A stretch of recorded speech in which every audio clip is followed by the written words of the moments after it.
Hi, in front of me is Nokia 2.4 and today I would like to show you how you can add events to calendar on this device.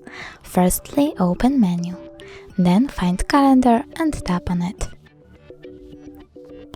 Click at this arrow over here at the bottom right corner and choose Got It.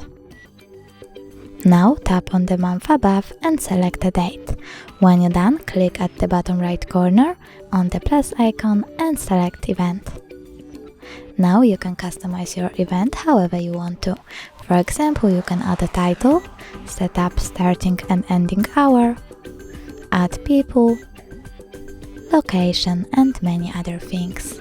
You need to click Allow only while using the app and type, for example, your location. To save your changes, just click Save at the top right corner. As you can see, my event was successfully customized and added. If you want to delete it, click on it, tap at the three dots at the top right corner and select Delete, then delete again.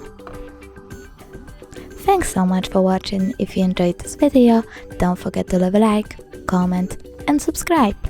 Bye!